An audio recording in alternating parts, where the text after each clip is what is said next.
សួស្តីអ្នកទាំងអស់គ្នាថ្ងៃនេះខ្ញុំសូមអានរាសីចំពោះអ្នកដែលមានថោះក្នុងតារាងរាសីប្រចាំខែធ្នូឆ្នាំ2025ដែលខែនេះនៅក្នុងសប្តាហ៍ទាំង12គឺខែជូតមកជាមួយធាតុដីបូកហៅថាខែកណ្ដិលដីដោយគិតចាប់ពីថ្ងៃទី6ខែធ្នូឆ្នាំ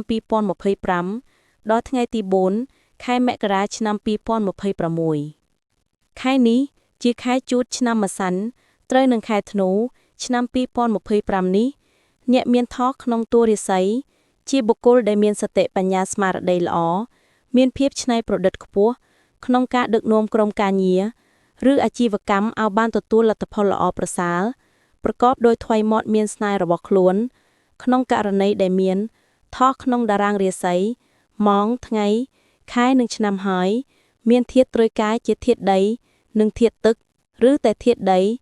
ឬតែធាតុទឹកយ៉ាងណាមិញមានថោក្នុងតួរាសីហើយមានធាតុត្រូវការមិនត្រូវជាមួយធាតុដីឬធាតុទឹកនេះទេអាចថាធ្វើគុណនឹងគេបែរជាបានតោត្រឡប់មកវិញម្សាងវិញទៀតអាចបង្កបញ្ហាដល់ខ្លួនឯងដោយប្រើប្រាស់ថ្មីមាត់ដែលមានស្នេហ៍របស់ខ្លួនច្រើនជ្រុលសូមគោរពជូនពរសុខភាពល្អវិបុលសុខសុភមង្គលនិងសេចក្តីក្សេមក្សាន្តកើតមានដល់ក្រុមគ្រួសាររបស់លោកអ្នកទាំងអស់គ្នាសូមអរគុណ